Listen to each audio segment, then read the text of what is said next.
जय मसीह की दोस्तों, स्वागत है आपका power of Bible YouTube channel में। दोस्त, आज हम एक बहुत ही महत्वपूर्ण और गहरे सवाल पर चर्चा करने जा रहे हैं, स्वर्ग और नरक के बारे में। हमने बहुत कुछ सुना है, लेकिन असली सवाल यह है कि कौन स्वर्ग का हकदार है और कौन नरक का हकदार है। दोस्त, सबसे पहले अभी हम जानेंगे स्वर्ग और नरक की परिभाषा। स्वर्ग और नरक दोनों ही ईश्वर के न्याय व्यवस्था के प्रतीक है। स्वर्ग वह स्थान है जहाँ आत्मिक शांति, आनंद और ईश्वर के संगति में होता है। वही नरक वह स्थान है जहां आत्माओं को उनके पापों के लिए सजा मिलती है। स्वर्ग का हकदार कौन होता है, अब हम जानेंगे।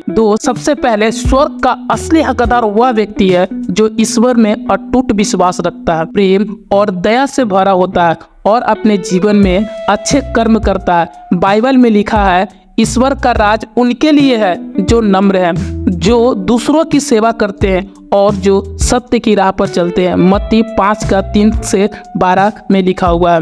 पहला चीज है दोस्तों, ईश्वर के अंदर आपको आस्था और विश्वास रखना पड़ेगा।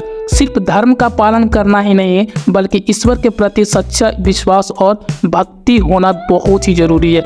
दूसरा दोस्तों, प्रेम और करुणा। दूसरों के प्रति प्रेम, दया और क्षमा करने वाले व्यक्ति स्वर्ग का हकदार होते हैं। तीसरा है दोस्तों, सत्य और न्याय। सत्य के मार्ग पर चलने वाले, न्याय की राह पर चलने वाले लोग ईश्वर के करीब होते हैं। दोस्तों, अब हम जानेंगे नरक का हकदार कौन है, नरक कौन जाता है। नरक वह स्थान है जहां उन लोगों को सजा दी जाती है जिन्होंने अपने जीवन में ईश्वर के मार्ग को छोड़ दिया है, पाप किए हैं और पश्चाताप नहीं किया है।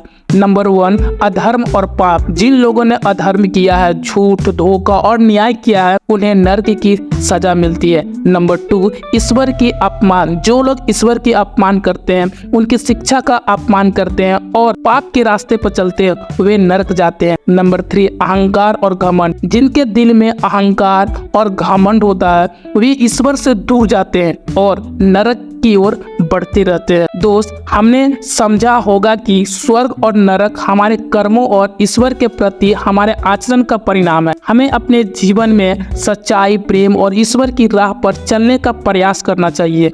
याद रखें, हर कर्म का फल होता है और यह हमारे हाथ में है कि हम स्वर्ग का हकदार बने या फिर नरक का हकदार बने। तो अगर आपको यह वीडियो पसंद आया हो तो लाइक और सब्सक्राइब जरूर करें हमारे चैनल को। दोस्तों के साथ इस वीडियो को जरूर आप शेयर करें।